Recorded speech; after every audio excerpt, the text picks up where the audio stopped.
Isang magandang araw po mga ka-CLF at narito po muli tayo sa isa na namang edition ng Church of the Living Faith Daily Online Devotion at ngayong araw po ang ating pag-uusapan ay patungkol sa Bible verse na John chapter 14 verse 26.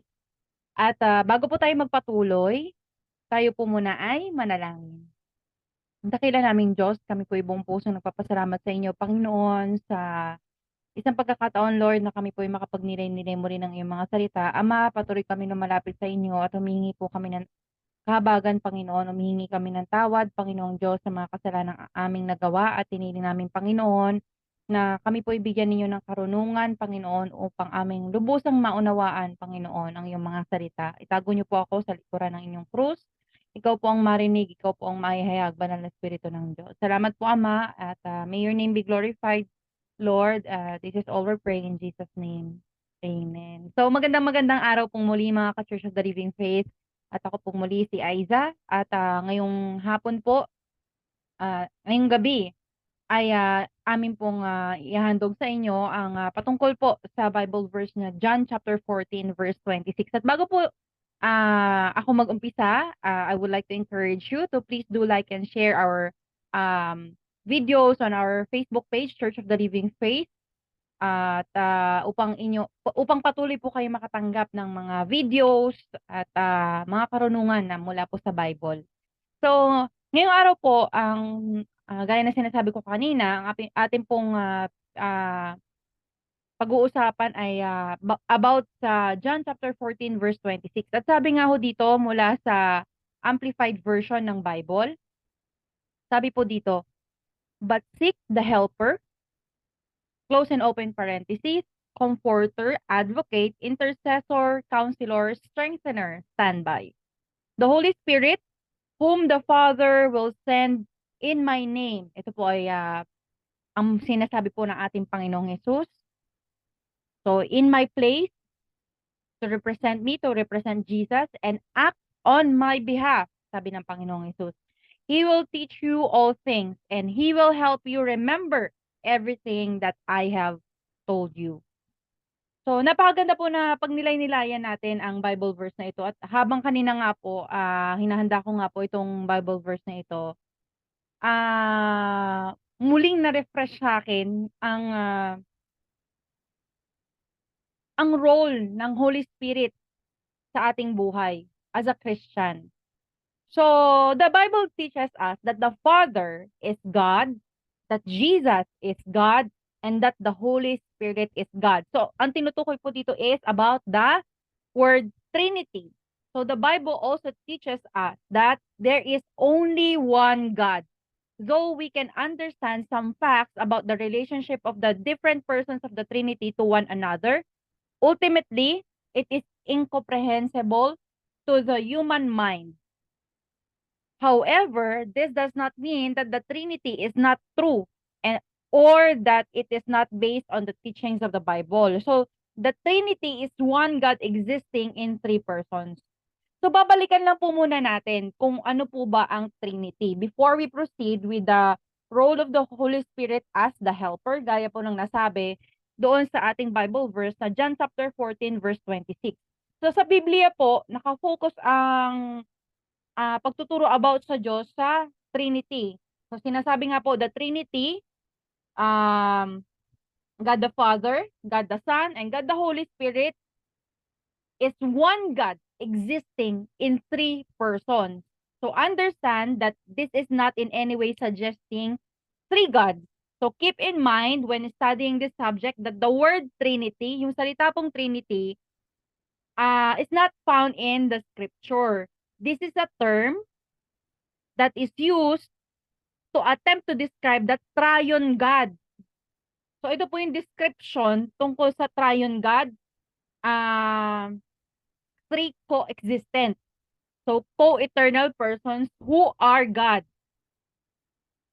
So, God the Father, God the Son, God the Holy Spirit. Of real importance is that the concept represented by the word Trinity does exist in the scripture.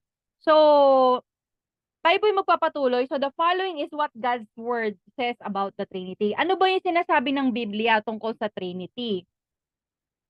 Maraming Bible verses na nagsasabi that there is one God. So makikita natin sa Deuteronomy chapter 6 verse 4, 1 Corinthians chapter 8 verse 4, Galatians chapter 3 verse 20 at 1 Timothy chapter 2 verse 5. So if you have your Bible, you can open it up. Meron ding sinasabi ang Bible that the Trinity consists of 3 persons. So, yung pangatlo, the members of the Trinity are distinguished from one another in various passages. So, sinasabi nga dito na in the Old Testament, sabi doon sa Old Testament, the Lord is distinguished from Lord. So, the Lord has a son.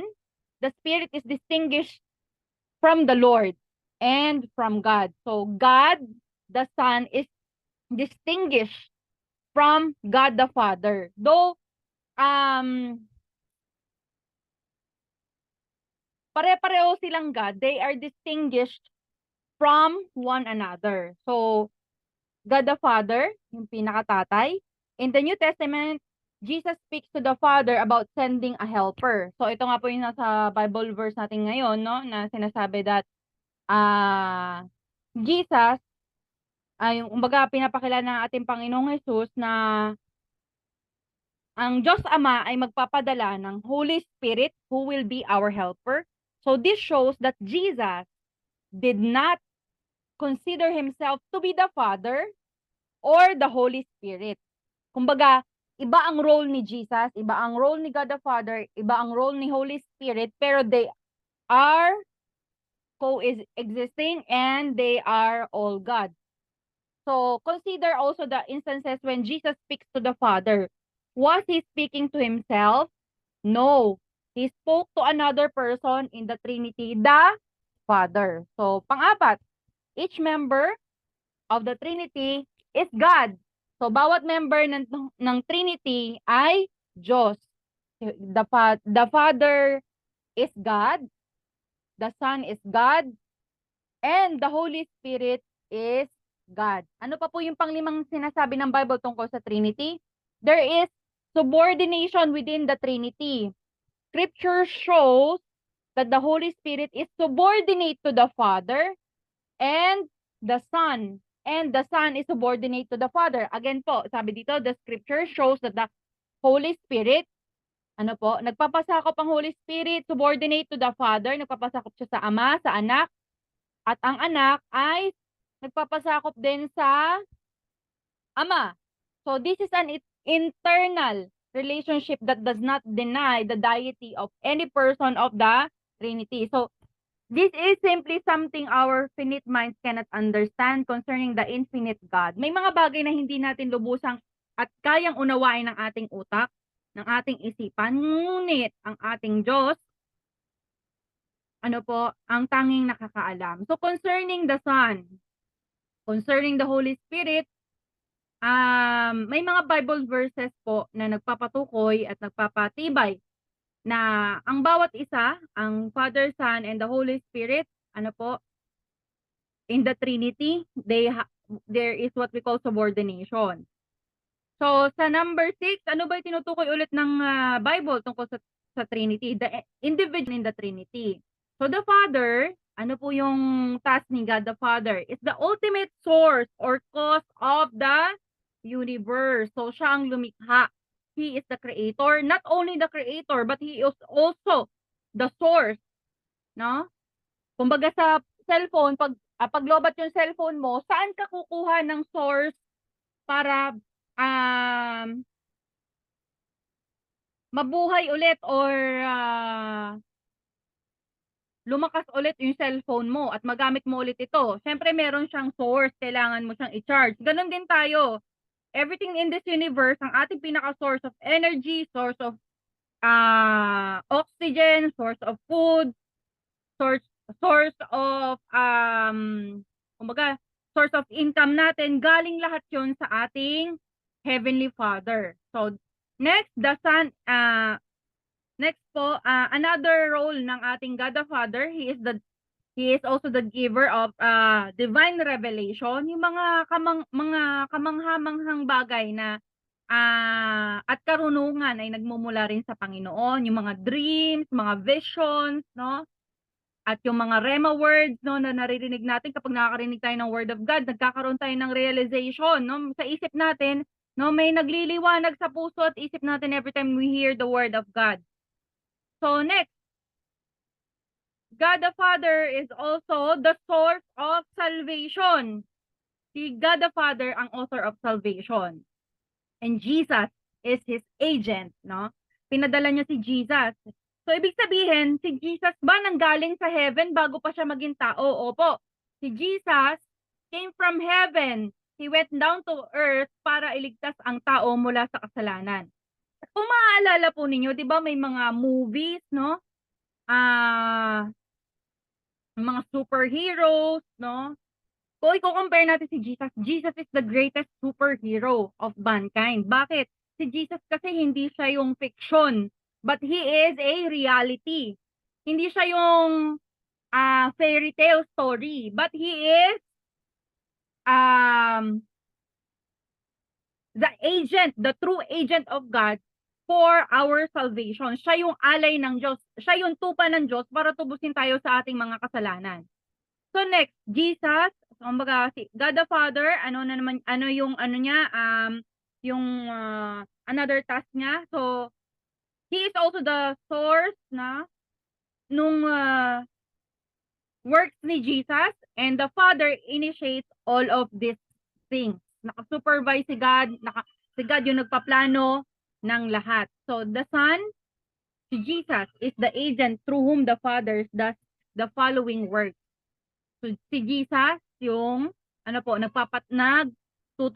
So, he is the agent for the creation and maintenance of the universe. If it's not because of Jesus, there will be, kumbaga walang magiging peace. Kasi Jesus is the Prince of Peace. So, if you have Jesus in your heart, no, kahit maraming kang kaguluhang nangyayari sa paligid mo, nakakaranas ka pa rin ng kapayapaan. And Jesus is also the agent for the divine revelation, salvation. Si Jesus ang inalay ng Diyos, no? Upang ang tao ay matubos mula sa kasalanan. Lahat po tayo, candidate tayo sa impyerno. Ngunit, if we repent and accept Jesus as our Lord and Savior, we are saved.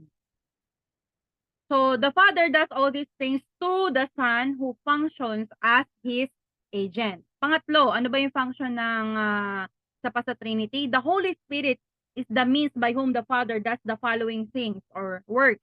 Creation and maintenance of the universe. Holy Spirit is kumbaga, sa yung pinadala ng Diyos, no?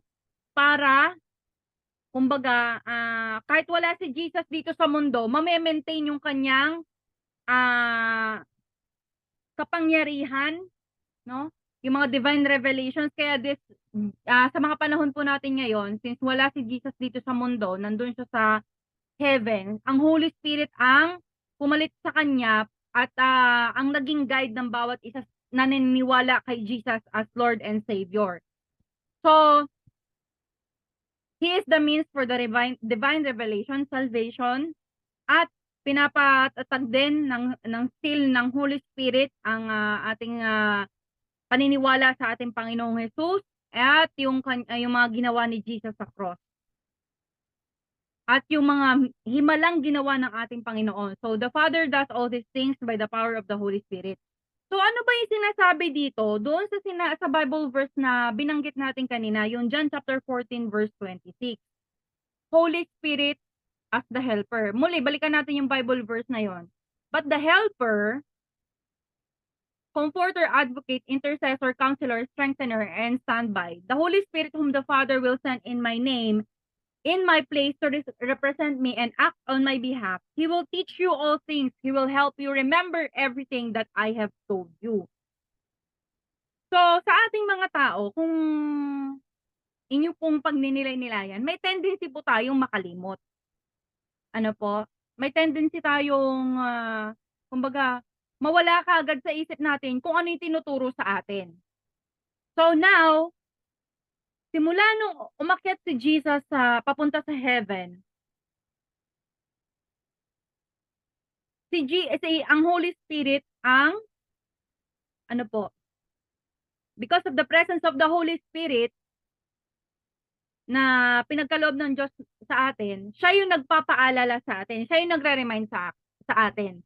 Naalala ko dati, nung bago pa po ako maging Christian, nagpupunta ako sa isang church sa Baclaran. Ngayon, habang nagsisimba po ako, tinatanong ko ang Diyos, Lord, nasaan ka ba? Sabi kong gano'n. And bakit gano'n? Parang wala pa rin akong peace of mind. Kung saan-saan churches na po ako napupunta, mga churches ng Katoliko, napupunta na ako sa St. Jude, ganyan. Pero hindi ko mahanap yung hinahanap ng puso ko. And that is peace. Sabi ko sa Lord, bakit po gano'n? Nagsiserve naman ako sa church, pero bakit wala akong peace of mind? Then dumating sa punto, nung paglabas ko ng simbahan, sabi ko, uwi na ako. Sabi ko gano'n sa isip ko. Tapos, maya-maya, narinig ko lang yung boses ng Holy Spirit. Hindi ko alam na biblical pala yun. Ang sabi niya sa isip ko, if you want to pray, go inside your room. Sabi niya gano'n. So, sabi ko, parang hindi ko naisip yun. Pero, I, I knew to myself na merong nagdikta nun sa puso ko. So, I just follow the voice. Then, dumating sa punto na nagpray ako inside my room. Sabi ko, Lord, I follow the voice of the Holy Spirit. And nung time na natuto na ako magbasa ng Bible, nabasa ko mismo sa Bible yung words na yon, that if you want to pray, go inside your room and your Father who knows your heart and secret will reward you. So, ganun po yung nangyari sa akin. Kaya nung time na yun na natuto na ako magbasa ng Bible, para akong baby na sabik ako magbasa ng Word of God. So, again, kung babalikan po natin yung Bible verse na yon sa John chapter 14 verse 26, the Holy Spirit, silent lang po ang Holy Spirit. Ano po, kapag nangusap siya, napaka-gentle. May mga times nga po kahit napakaingay ng paligid ko, basta tahimik yung bibig ko, naririnig ko, or God is giving me the ability to hear His voice. Naririnig ko siya, and may times na, lalo na sa mga pasyente ko, no, sa hospital, yun, may mga moments talaga na maririnig mo ang voice ng Holy Spirit. Ano po, as long as your heart and soul is connected to God. So, ano ba yung function ng Holy Spirit? So, ayun na nga po, yung isang function niya, sabi sa Bible verse na ito, John chapter 14 verse 26, He is the helper, comforter, advocate. Advocate is our representative. And Jesus representative, sorry. So, intercessor, counselor, strengthener, and siya yung nagpapalakas sa atin. Siya yung nag-i-encourage sa atin. Kahit hindi natin kayang i-encourage yung sarili natin, kahit walang tao mag-i-encourage sa atin, deep inside of us, mayroong bumubulong dyan na, I will never leave you nor forsake you. Someone who reminds who reminds you, no, sa thoughts mo, about the words of God. Kaya mahalaga sa atin na nagbabasa tayo ng Word of God. Kasi as we read the Word of God, we will also be able to hear the voice of the Holy Spirit. So, He is the one who reminds us, and He is our strengthener. He is our counselor. Pag sinabi ng, halimbawa, merong isang tao, no, na sabi yayaman ka, no? Kapag nag-invest ka sa ganitong negosyo. Pero yung negosyo na yun, kapag inusisa mo ay something illegal, pero yung inaalok niyang pera ay malaki. Deep in your thoughts, wow, yayaman ako dito, ganyan. Pero kung makikinig ka sa boses ng banal na Espiritu Santo, nasabi ng Holy Spirit sa'yo, you have to seek wisdom. Kailangan mo saliksikin. Paano kung nagdalos-dalos ka, no? Kumbaga, hindi ka nakinig sa voice ng Holy Spirit na for you to seek wisdom about that business. Tapos nagdalos-dalos ka, nag-invest ka kagad. Bigla kang na-scam, naloko, natakbo na yung pera mo. So, kailangan matuto po tayong makinig sa voice ng Holy Spirit. And the Holy Spirit will be the one to teach us. No? Kung wala kang magulang na magtuturo sa'yo, kung wala kang mga kapatid na magtuturo sa'yo, if you know no? The word of God, and if you're listening to the word of God, He will teach you, God will train you to know the voice of the Holy Spirit. Kumbaga kung hindi ka pa Christian, yung konsensya mo, yan ang tinig ng banal na Espiritu Santo. For example, sinabi ng boyfriend mo, no, na gusto niya may mangyari sa inyo bago kayo ikasal.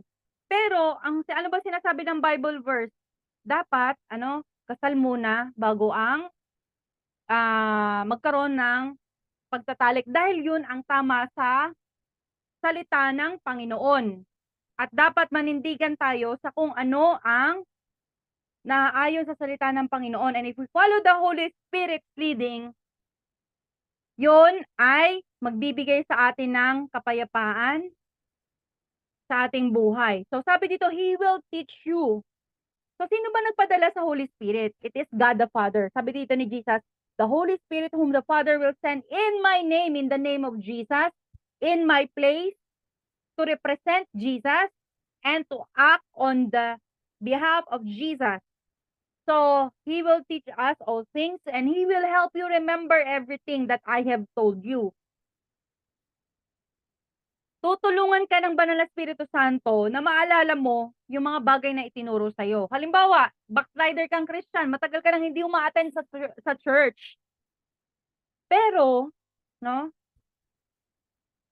kung may kaibigan kang nagbubuyo sa'yo sa kasamaan, at meron kang tanim ng Word of God sa puso mo, sa isip mo, papaalala pa rin sa'yo ng Banal na Espiritu Santo. Yun, sabi niya, good company corrupts good character. Meron pa, naalala ko dati, meron akong kaibigan na baga nagyayaya sa akin na gumawa ng something na hindi maganda. Noong time na yun, hindi pa ako Kristiyano, pero nakapagbasa ako nagulat ako kasi parang nagdedelema yung isip ko, gagawin ko ba yun o hindi. Noong time na yun, naisip ko magbasa ng Bible. Pagkabukas ko ng Bible, napunta ako dun sa Bible verse na mas mainam nang mag-suffer ka na gumagawa ka ng mabuti kaysa mag-suffer ka na gumagawa ka ng masama. So, nung time na yon, kumbaga, tinuruan ako ng Diyos na magdesisyon kung ano ang dapat kong gawin. So, sabi ko, sa isip ko, sige, pa-follow ko na lang yung magsasuffer ako na gumagawa ako ng tama kaysa mag-suffer ako na gumagawa ako ng mali. Kasi mas malaki ang consequence, if we disobey the word of God. Sabi nga ng isang pastora namin sa church, Pastora Anching, sabi niya, ang pagsunod sa Diyos ay may pagpapala at ang pagsuway sa Diyos ay may pagpapalo. So ito po ang trabaho ng Banal na Espiritu Santo sa atin, ang pagbibigay niya o pagtuturo niya sa atin kung ano yung tama at pagpapaalala sa atin ng mga sinabi ni Jesus sa Word of God sa Bible. So marami pang function ang Holy Spirit. Andyan siya, nagtatrabaho sa puso ng bawat isa. And Jesus told the disciples that He would send the Holy Spirit in the world to convict the world regarding the sin and righteousness and judgment. Everyone has a God conscience, or God consciousness, whether or not they admit it. So the Spirit applies God's truth to people's minds to convince them by fair and sufficient arguments. So responding to that conviction brings us to salvation. Yung conviction na to na sinasabi, ito yung konsensya. Lalo na kung hindi ka pa Christian at kumbaga nandun ka pa lang sa point na malapit mo na ma-encounter si Jesus, matindi yung pangungonsensyang ginagawa ng Diyos sa'yo. No? Papaalala ng Diyos sa'yo yung mga kasalanang ginawa mo, not for you to be, kumbaga, hindi para i-judge ka, kundi pinapaalala ng Diyos sa'yo yung mga kasalanang nagawa mo for you to repent and to bring you salvation. So once we are saved and belong to God, the Spirit takes up the residence in our hearts forever. Kapag tayo yung nagsisi, at we are reconciled to God through His Son, Jesus Christ, mananahan ang Banal na Espiritu Santo sa ating puso. So, sabi nga ni Jesus would send the Spirit to us to be our helper, comforter, and guide. And I will ask the Father, and He will give you another counselor. Ito yung Holy Spirit, to be with you forever. So the Greek word translated here, counselor, means one who is called alongside. Kapag sinabing counselor, kabady-body mo yan, no? Na magpapaalala sa'yo, na mag-encourage sa'yo, no, alongside, kumbaga, bagamat hindi mo siya nakikita ng physical mong mata, pero spiritually, nandyan siya sa paligid mo. If we believe in angels, if we believe in ghosts, we should believe more in the Holy Spirit. Kasi ang Holy Spirit ay ano po, nakikita niyo yung intensyon ng ating puso at isipan. Ang Holy Spirit, siya yung mag-guide sa atin, mag-encourage sa atin. Pag may naririnig kang mga positive words sa isip mo, sa puso mo, it's the Holy Spirit that reminds you. So the Holy Spirit takes a permanent residence in the hearts of the believers, only for the believers, okay? Kaya, sabi dito, Jesus gave the Spirit as a compensation for his absence. Since wala si Jesus dito sa earth, bumalik na siya sa heaven, kumbaga, on his behalf, di ba pagka sumusulat tayo ng authorization letter, pag hindi natin kayang pumunta dun sa isang agency, tapos may kukunin tayo, nagsusulat tayo ng letter. Ang nakalagay doon, I, Aiza Felipe, would like to authorize my mother on my behalf. Diba po? So si Jesus, because he is not here on earth, he is in heaven, he requested the Heavenly Father to send the Holy Spirit to perform the function toward us that we would have done if he had remained personally with us. Kung ano yung ginawa ni Jesus, dito sa mundo, nagpagaling siya ng mga bulag, ng mga pipi, ng mga bingi, ng mga may sakit, no? Nag-deliver siya ng mga taong may nasasapian ng demonyo. Ganon din ang gagawin ng mga tao na nananampalataya sa Kanya ngayong wala siya dito sa mundo dahil sinasamahan tayo ng Banal na Espiritu Santo, and it is the Holy Spirit who empowers us, no, to heal the sick in the name of Jesus, to deliver the people in the name of Jesus, yung mga nasasapian ng mga demonyo, no? In Jesus' name, and by the power of the Holy Spirit, nangyayari po ang himala. So, it is because of the Holy Spirit, the power of the Holy Spirit, kaya ang mga disciples, no, nung pagkaakyat ni Jesus sa langit, marami silang mga na-encounter na gaya ng mga may sakit, may karamdaman, at nakapagpagaling sila in the name of Jesus. So another function of the Holy Spirit, pangalawa po, among those functions is the revealer of truth. Nire-reveal ng Banal na Espiritu Santo ng Diyos kung ano yung katotohanan.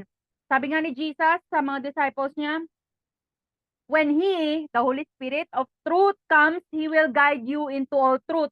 Ika-guide ka ng Holy Spirit sa lahat ng katotohanan. He reveals to our minds the whole counsel of God as it relates to the worship, doctrine, and Christian living. Naalala ko dati, nung habang nagpipreach pa yung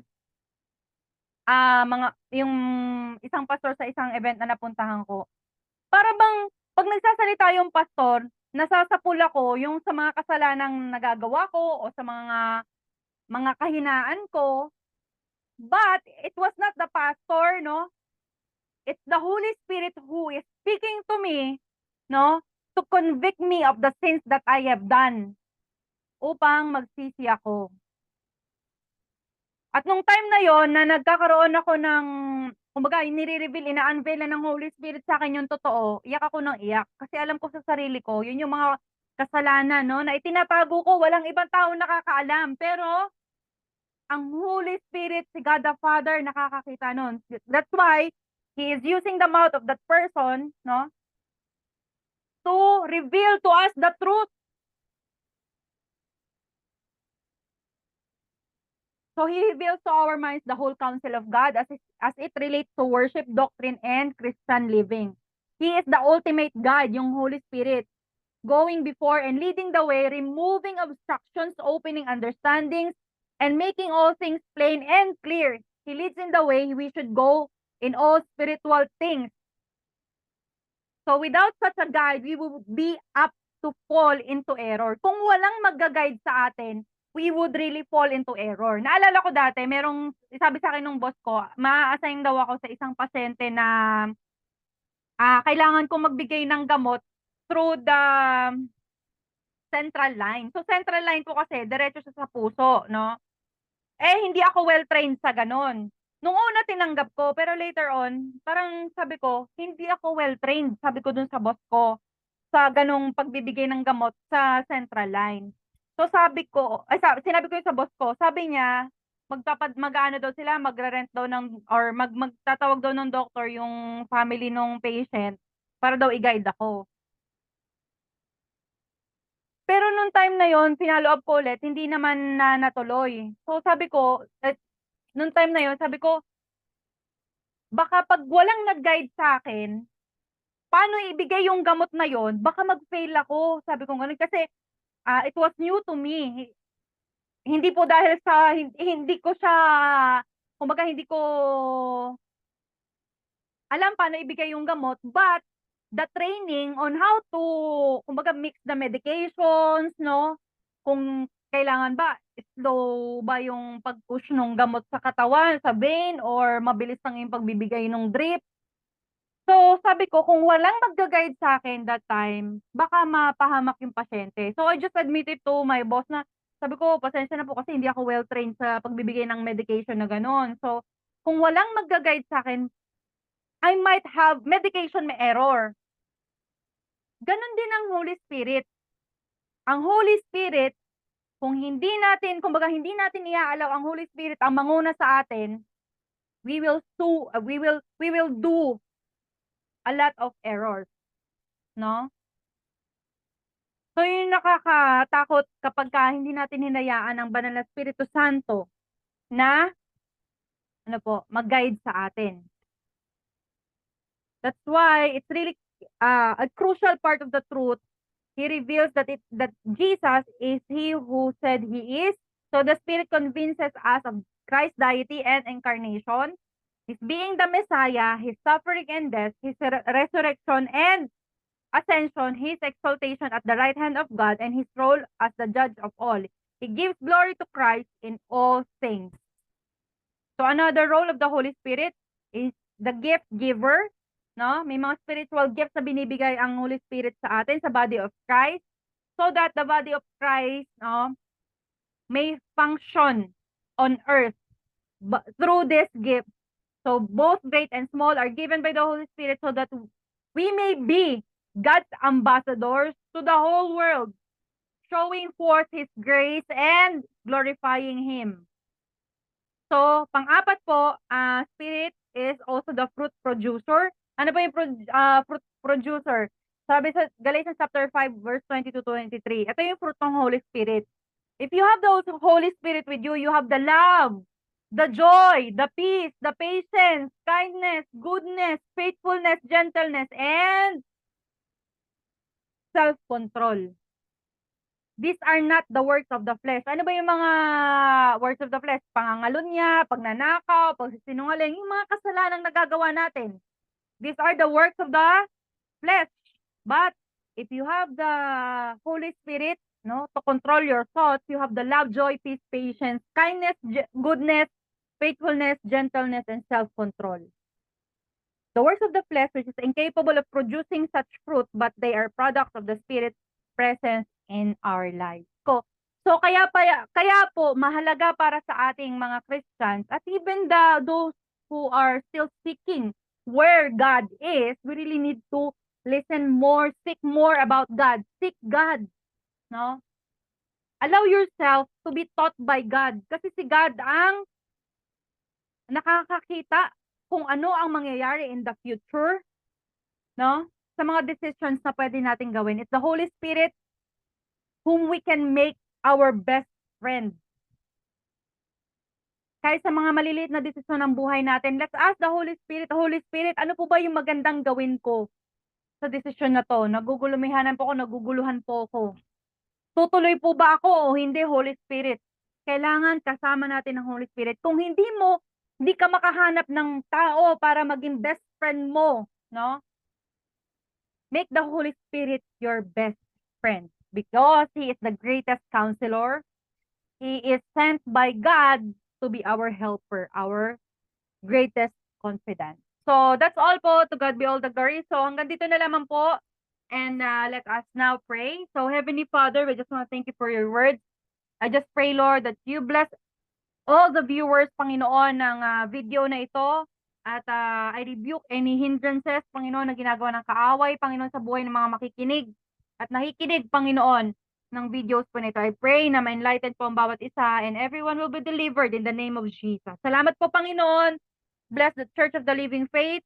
At nawa, O Lord, tulungan mo kami magbago, Panginoon. Pagka, Lord, hindi namin kaya, Panginoon, kung wala ka. Holy Spirit, apart from you, we cannot do anything, Father God. Salamat po, Panginoon, and may your name be glorified, Father. And this is all we pray. In Jesus' name, amen and amen. So to God be all the glory, everyone, and may you have a great day po.